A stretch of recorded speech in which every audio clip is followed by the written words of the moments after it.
السلام عليكم ورحمة الله تعالى وبركاته. إن شاء الله في هذا الفيديو سنصحح التمرين التاسع من سلسلة التمارين. على بركة الله نبدأ التصحيح. التمرين يتكون من 3 أسئلة. نبدأ مع أول سؤال وهو بسط الأعداد التالية. عطونا 4 ديال الأعداد وقال لنا بسطوهم. نبداو بالعدد الأول. السؤال الواحد. أ كيساوي جذر مرتبة 3 ديال 27. هنا طبيعة الحال القاعدة اللي غنستعملو هي هذه. عندنا الجذر مرتبة ان دو اكس أس ان هي كذلك الجذر مرتبة ان دو اكس الكل أس ان كيساوي مباشرة اكس، بحيث أن طبيعة الحال اكس خاصو يكون موجب. متفقين؟ يعني بكل بساطة إلا لقيت واحد القوة كتساوي الدرجة مباشرة كنتخلص من الجذر مرتبة ان والقوة. هنا كنلاحظوا أن 27 هي 3 أس 3، كتعطينا مباشرة 3 أس 3. أولا بكل بساطة غنستعملوا هذه القاعدة كذلك. جذر مرتبة ان دو اكس أس ام هي اكس أس ام على ان، يعني مثلا هنا غتعطيك 3 أس 3 على 3، أولا تقدر تختزل مباشرة بحال بحال، و 3 على 3 هي 1، كتبقى هي 3. نمرو العدد بي اللي كيساوي الجذر مرتبة 4 ديال 16. طبيعة الحال كنلاحظوا أن 16 هي 2 أس 4. هي الجذر مرتبة 4 ديال 2 أس 4. طبيعة الحال أس 4 مع الجذر مرتبة 4 غيتختزلوا وتبقى لي مباشرة 2. سي كيساوي هنا طويل شوية جذر 16 في الجذر مرتبة 3 ديال 2 مقسوم على الجذر مرتبة 4 ديال 2 أس 3 في جذر مرتبة 12 ديال 2.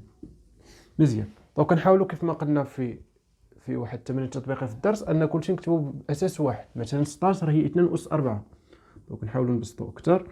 هنا بالنسبه لجذر مربع، جذر مربع ممكن نجمعوه في جذر واحد. كيفاش غنديروا ليه؟ عندنا هذه القاعده، جذر مرتبه ان ديال جذر مرتبه ام دو اكس كتساوي جذر مرتبه ان في ام دو اكس. يعني بكل بساطه كنضرب الرتب. هنا طبيعة الحال جذر مربع يعني غتكون 2 في 2 في 2، يعني 3 جذور، يعني 3 2. 2 في 2 في 2 هي 2 أس 3 اللي هي 8. 16 قلنا هي 2 أس 4 في جذر مرتبة 3 دو 2 مقسوم على طبيعة الحال ماشي مشكل جذر مرتبة 4 دو 2 أس 3 في الجذر مرتبة 12. قد يكون ماشي مشكل حيت كتب مباشرة باغي ندير القوة ديال 2. نحاولوا دابا نبسطو. كنعطيك 2 أس 4 مقسوم على 2 في 2 في 2 هي 8، يعني 4 على 8 في جذر، نحيدو الجذر ونديرو مباشرة هي 2 أس 1 على 3. يعني الأس كيكون في البسط والدرجة كتكون في المقام. هنا 2 أس 3 على 4 في 2 أس 1 على 12. هنا كنستعمل قواعد القوى، يعني جداء عددين له نفس الأساس نجمع الأسين. هنا مباشرة عطاك 2 أس 1 أو 4 على 8 زائد 1 على 3. بالنسبة ل 4 على 8 ممكن نختزلو ب4 تبقى لي 1 على 2 مباشرة زائد 1 على 3، وهنا 2 أس 3 على 4 زائد 1 على 12. تساوي، هنا غنوحدو المقام مباشرة 1 على 2 زائد 1 على 3، أولا ديرو في الآلة الحاسبة. مباشرة غتعطيكم هنا المقام 1 هو 6. هنا غنضرب في 3 وهنا في 2 يعني 5 على 6. هنا طبيعة الحال 3 على 4 المقام 1 هو 12، يعني هنا نضرب في 3. 9 زائد 1 هي 10 على 12. نختزلو أكثر. 2 أس 5 على 6 ناقص بالنسبة 10 على 12 هي 5 على 6، يعني غنختزل ب 2. كتعطيك 2 أس 0 اللي هي 1. آخر عدد اللي هو الدي كيساوي الجذر مرتبة 3 دو 4 مضروب في الجذر 8 جذر مربع 8 مضروب في الجذر مرتبة 5 ديال 2 مقسوم على الجذر مرتبة 3 ديال 2 في الجذر مرتبة 6 ديال 4. دونك كيف ما قلت لكم يعني نحاولوا كلشي نكتبوه باساس واحد اللي هو 2، حيت 4 من مضاعف 2 8 كذلك مضاعفات 2. دونك غيعطينا هذا الشيء جذر مربع اولا جذر مرتبة 3 عفوا ديال 2 أس 2 في الجذر مربع 2 أس 3. طبيعة الحال المربع كتكون 2 ما كنكتبوهاش، واضح. دونك هنا كتكون واحد الاثنان ما كنكتبوهاش في الجذر مربع، متفقين. في الجذر مرتبة 5 ديال 2 مقسوم على الجذر مرتبة 3 ديال 2 في الجذر مرتبة 6 على 2 أس 2. طبيعة الحال 4 2 أس 2.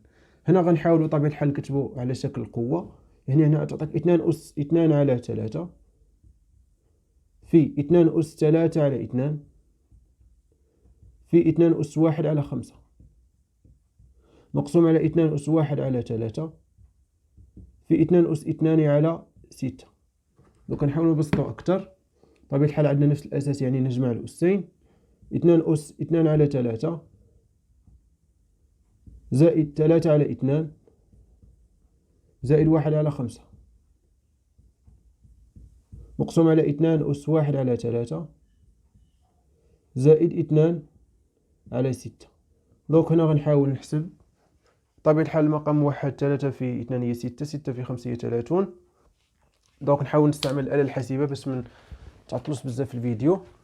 دوك 2 على 3 زائد 3 على 2 زائد 1 على 5.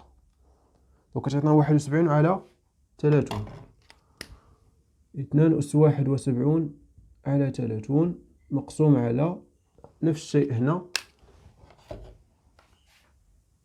1 على 3 زائد 2 على 6. دونك هي 2 على 3 2 أس 2 على 3. دونك طبيعة الحال غندير الطرح اللي هي 2 أس 71 على 30 ناقص 2 على 3.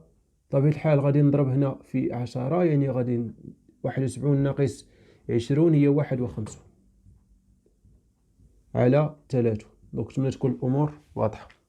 دونك كملنا من السؤال الأول، نمروا للسؤال الثاني. حل في إغ المعادلة.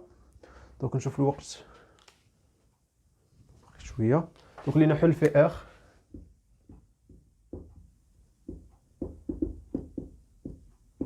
المعادلة اللي هي طبيعة الحال جذر مرتبة 3 دو إكس ناقص جذر إكس تساوي 0. طبيعة الحال المعادلة تكون معرفة إذا كان إكس موجب، إكس أكبر يساوي 0، يعني خاص الحل يكون أكبر من 0. دونك هنا يكافئ. طبيعة الحال ندير جذر مربع للطرف الآخر. جذر مربع أولا جذر مرتبة 3 دو إكس كتساوي جذر مربع إكس. هنا طبيعة الحال باش نحيد الجذر من رتبة 3 للجذر المربع غنرفع أس 6. علاش؟ حيت عندي طبيعة الحال المضاعف الأصغر لثلاثة، المضاعف المشترك الأصغر لثلاثة واثنان هو 6. يعني هنا جذر من رتبة 3 دو إكس أس 6 كتساوي الجذر دو إكس الكل أس 6. دونك هنا تعطيك مباشرة إكس أس 6 على 3 تساوي إكس أس 6 على 2. دونك تكافئ. طبيعة الحال هنا إكس 6 على 3 هي 2 تساوي 6 على 2 هي 3. نحاولوا كلشي نديو الطرف واحد. مثلا هنا إكس أس 2 نجيب وحدها. طبيعة الحال إكس أس 3 عطاك إكس أس 2 ناقص إكس أس 3 تساوي 0. غنحاول نعمل بإكس أس 2. دونك غتبقى لي هنا 1 ناقص إكس. طبيعة الحال جوج يساوي 0، يعني إكس أس 2 يساوي 0 أولا 1 ناقص إكس تساوي 0. دونك مباشرة شيء يساوي أس 2 يساوي 0، يعني هذاك الشيء يساوي 0، يعني إكس تساوي 0. أو طبيعة الحال ناقص إكس ندير الطرف الآخر تولي إكس تساوي 1. يعني الحلول هما 0 و 1. اس 0 و 1 طبيعة الحال راهم موجبين، يعني عندنا الحق ناخذوهم بجوج. متفقين؟ نتمنى تكون المعادلة واضحة. إذا لنمر إلى السؤال الأخير. حدد نهايات الآتية. أول نهاية إكس تؤول إلى زائد ما لا نهاية لجذر من الرتبة 3 للإكس زائد 1 ناقص جذر من الرتبة 3 دو إكس.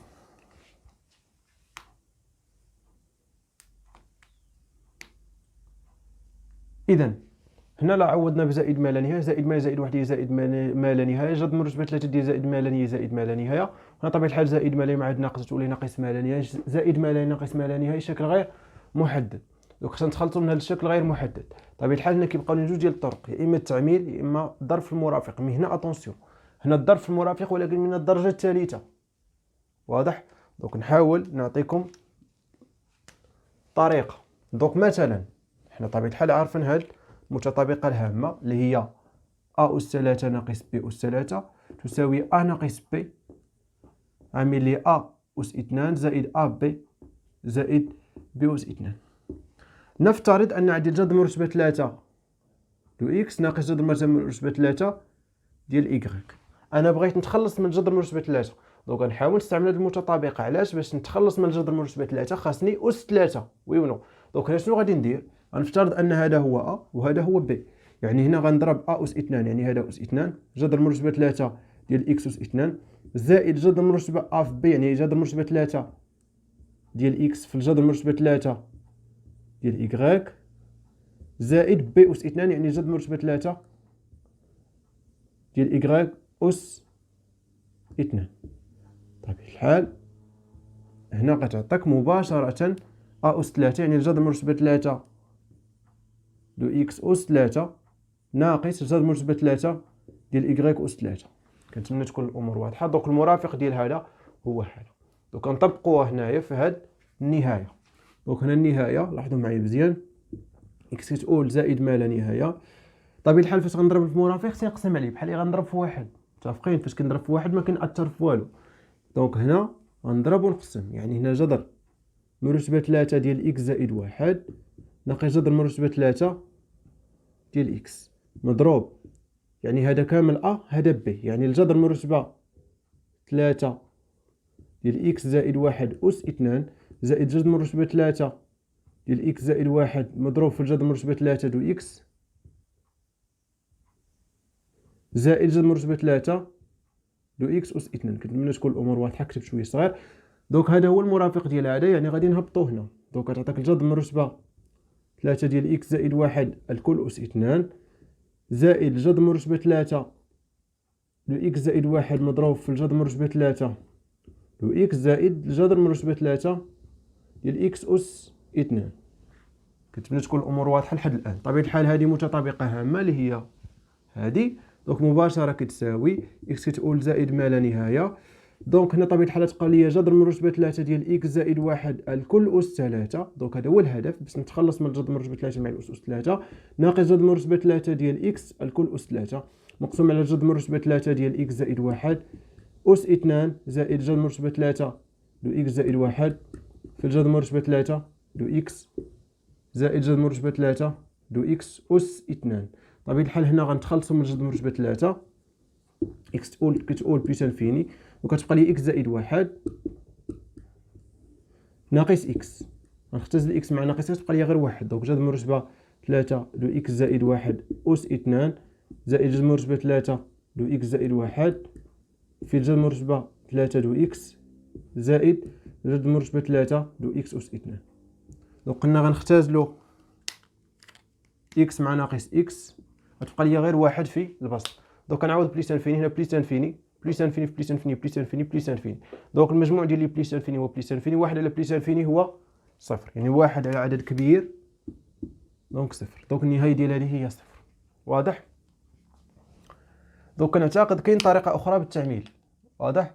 دونك نحاول نديرها لكم كذلك ونشوف ربما واش غادي تخدم ليا ولا لا. دونك النهاية إكس كتقول بليس انفيني جذر مرتبة 3 ديال إكس زائد واحد ناقص جذر مرتبة 3 دو إكس. دونك نحاولوا نشوفوا واش هاد الطريقة غادي تخدم لينا ولا لا. دونك نحاول نعمل بجذر مرتبة 3 دو إكس. طبيعة الحال غنعمل حتى هنا لداخل إكس كتقول بليس انفيني، هنا طبيعة الحال جذر مرتبة 3 هنا غنعمل بإكس تبقى ليا واحد زائد واحد على إكس. كنتمنى تكون الأمور واضحة. ناقص جذر مرتبة 3 دو إكس، هنا غنفرق جذر مرتبة 3 على إكس و 1 زائد 1 على إكس. دونك تعطينا هنا طبيعة الحال ما يخدمش لي التعميل، أنا عارفو علاش دابا. دونك هنا غتعطيك جذر مرتبة 3 دو إكس في الجذر مرتبة 3 ديال 1 زائد 1 على إكس ناقص جذر مرتبة 3 دو إكس. دونك دابا غنعمل بالجذر مرتبة 3 دو إكس كتقول بليس انفيني. دونك غادي تبقى لي جذر مرتبة 3 دو إكس عامل لجذر مرتبة 3 ديال 1 زائد 1 على إكس ناقص 1 طبيعة الحال. هنا فاش غادي نعوضو بليس انفيني 1 على إكس هي صفر، غتبقى لي جذر مرتبة 1 هي 1 ناقص 1 هنا صفر، يعني هذا اللي ما بين معطوفتين هو صفر، وهذا طبيعة الحال بليس انفيني. دونك صفر بليس انفيني شكل غير محدد. دونك التعميل في هذه الحالة ما غاديش يخدم، واضح؟ دونك التعميل لا ينفع في هذه الطريقة. دونك هنا كنلاحظوا أن هنا قبل ما ندير في المرافق كنشوف ما بداخل الجذر من الرتبة ان، وهنا ما بداخل الجذر من الرتبة ان واش غادي تكون شي اختزال. الا كان شي اختزال دونك غندير المرافق، ما كانش اختزال غندير مباشرة التعميل. كنتمنى تكون الامور واضحة. دونك نمروا للنهاية الثانية. دونك نمسح هذه. النهاية الثانية الجذر من رتبة 3 دو إكس كتقول طبيعة الحال 3 ناقص جذر من رتبة 3 دو 3 مقسوم على الجذر مربع إكس ناقص جذر 3. دونك هنا طبيعة الحال عوضنا بثلاثة صفر 3 دونك صفر على صفر شكل غير محدد. دونك في هذه الحالة طبيعة الحال غنضرب في المرافق، ولكن اتونسيون غنضرب في المرافق ديال البسط وكذلك المرافق ديال المقام. المرافق ديال البسط غيكون من الدرجة الثالثة، يعني غنستعمل المتطابقة. هنا بالنسبة للمقام غنضرب في المرافق من الدرجة الثانية، يعني غنستعمل ا أس 2 ناقص ب أس 2. علاش؟ حيت عندي جذر مربع يعني خصني أس 2 اللي هي ا ناقص ب عامل لي ا زائد ب. دونك كنتمنى تكون الامور واضحة، يعني غنضرب الفوق والتحت. اكس تقول 3 هنا طبيعة الحال جذر من رتبة 3 دو إكس ناقص جذر من رتبة 3 دو 3. متفقين؟ دونك المرافق ديال هذا نحاول نكتب شوية صغير، هو هذا أس 2، يعني الجذر من رتبة 3 ديال إكس أس 2 زائد الجذر من رتبة 3 دو إكس في الجذر من رتبة 3 ديال 3 زائد جذر من رتبة 3 ديال 3 أس 2. هذا المرافق ديال هذا، والمرافق ديال هذا جذر إكس ناقص جذر إك 3 هو طبيعة الحال جذر إكس زائد جذر مربع 3. طبيعة الحال هذا ضربته الفوق خصني نضربو لتحت، دونك نعاودو لتحت. إكس أس 2 زائد جذر مربع 3 دو إكس في الجذر مرتبة 3 زائد جذر مرتبة 3 ديال 3 أس 2. كنتمنى تكون داكشي واضح حيت صغير. وطبيعة الحال هذا ضربته لتحت دونك خصني نضربو الفوق، هي الجذر إكس زائد جذر 3. كنتمنى تكون الأمور واضحة. دونك النهاية إكس كتقول 3 طبيعة الحال هذا في هذا يعني متطابقة هامة اللي هي جذر مرتبة 3 ديال إكس الكل أس 3 ناقص جذر مربع ولا جذر مرتبة 3 ديال 3 الكل أس 3 مضروبة طبيعة الحال بجذر مربع إكس زائد جذر مربع 3 عفوا. هذا في هذا متطابقة هامة اللي هي جذر إكس أس 2 ناقص جذر 3 أس 2، حيت المشكل هو إكس ناقص 3 دونك خصنا نتخلصوا منه. دونك جذر مرتبة 3 ديال إكس أس 2 زائد جذر مرتبة 3 ديال إكس في الجذر مرتبة 3 ديال 3 زائد جذر مرتبة 3 ديال 3 أس 2. مزيان. دونك شوفوا معايا مزيان، هاد الشيء راه كنزرب فيه حيت يعني شويه طويل، متفقين؟ كيلاش نضيعوا فيه الوقت بزاف. دونك لا ما فهمتوا شي حاجه غادي توقفوا الفيديو وتعاودوه، سينو غتجبدوا الورقه والستيلو وتحاولوا تخدموها، متفقين؟ دونك هذه أس 3 تبقى لي هنا إكس ناقص طبيعة الحال هنا كذلك 3. غنعاود جذر إكس زائد جذر 3 مقسوم على طبيعة الحال هنا تبقى لي إكس ناقص 3 حيت تختزل لي جذر مربع مع أس 2. هنا جذر مرتبة 3 ديال إكس أس 2 زائد جذر مرتبة 3 ديال إكس في الجذر مرتبة 3 ديال 3 زائد جذر مرتبة 3 ديال 3 أس 2. دونك هنا غنختزل إكس ناقص 3 مع إكس ناقص 3 تختزلوا ليا. دونك نتمم، للاسف كتوقف لي الفيديو.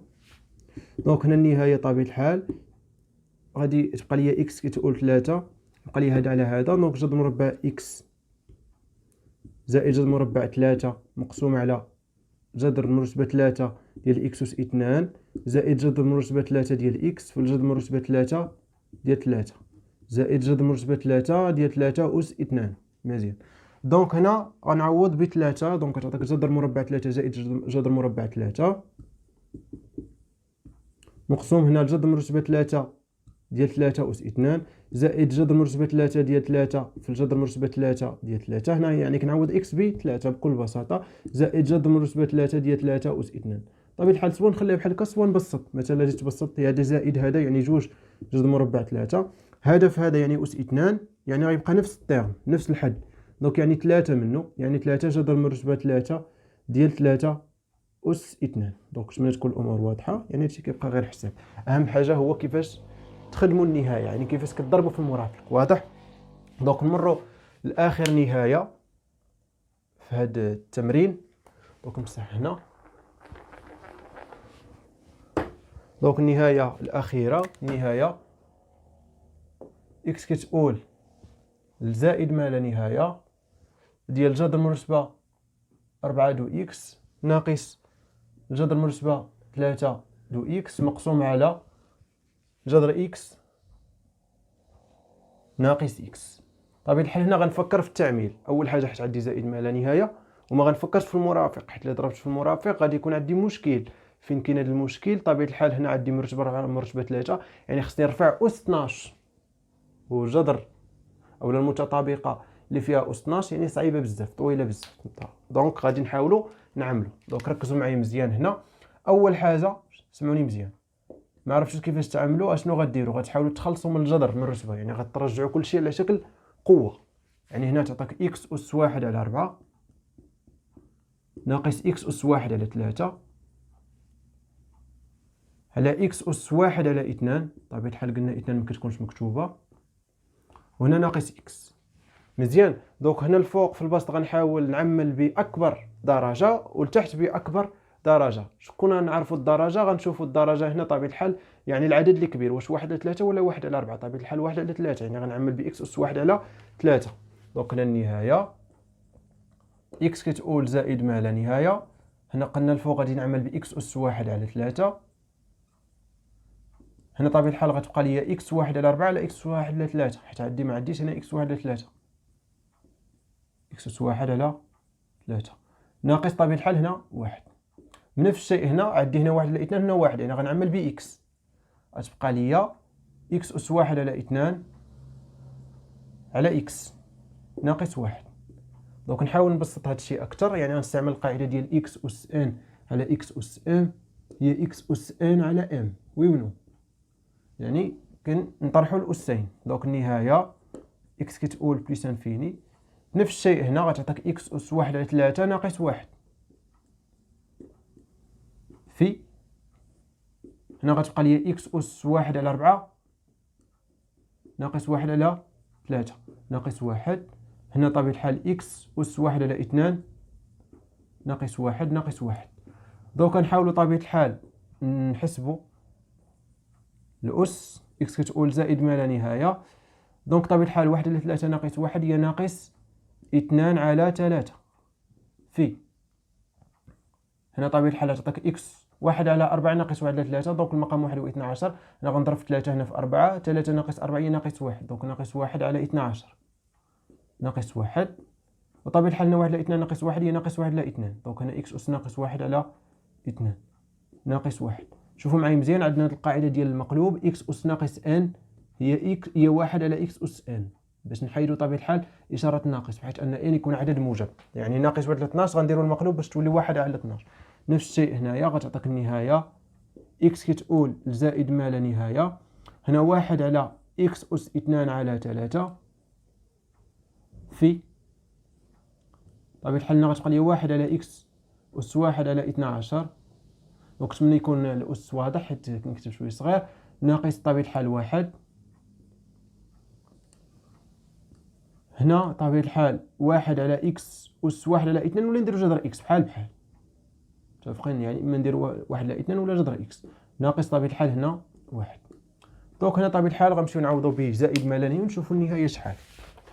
شوف معايا مزيان، إلا كان إن موجب ينتمي إلى أولا موجب بصفة عامة ينتمي إلى كيو زائد بصفة عامة، فإن 1 على إكس أس إن يؤول إلى صفر عندما يؤول إن الى او عفوا اكس الى زائد ما لا نهايه اكس. كنتمنى تكون هذه يعني بحال اللي قلتي نهايه صافي. يعني هذا الكتابه ديال هذه اكس كتقول زائد ما لا نهايه كتساوي صفر. دونك يعني هذه كتقول صفر، هذه كتقول صفر، غتبقى لي ناقص واحد لا ناقص واحد هي واحد. هذه كتقول لصفر، صفر في واحد هي صفر. دونك النهايه هي صفر. كنتمنى تكون الامور واضحه بالنسبه لهذا التمرين، مهم بزاف واضح، خصوصا هذا السؤال الثالث اللي كان فيه النهايات اللي كانوا نهايات جداد، يعني الجذر مرتبه 3 جذر مرتبه 3 نفس الشيء مع الجذر مرتبه 4 اكسيتيرا، ولكن غالبا كتكون جذر مرتبه 3. يعني جذر مرتبه 4 نحاولوا نستعملوا هذه المتطابقه ا اس 4 ناقص ب اس 4 اللي هي ا ناقص ب عامل ا اس، هنا كنقصوا واحد من الاس يعني ا اس 3 زائد كنبداو نقصوا الاس الا ونزيدوا البي، يعني ا اس 2 ب زائد ا ب اس 2 زائد ب اس 3. يعني المرافق ديال مثلا اللي كانت عندي جذر مرتبه 4 ديال اكس ناقص جذر مرتبه مثلا ديال 4 ديال مثلا اكغيك، غندير هذا اس 3 زائد هذا اس 2 في هذا زائد هذا في هذا اس 2 زائد هذا اس 3. يعني شويه طويله، متفقين؟ دونك نتمنى تكون الامور واضحه لحد الان.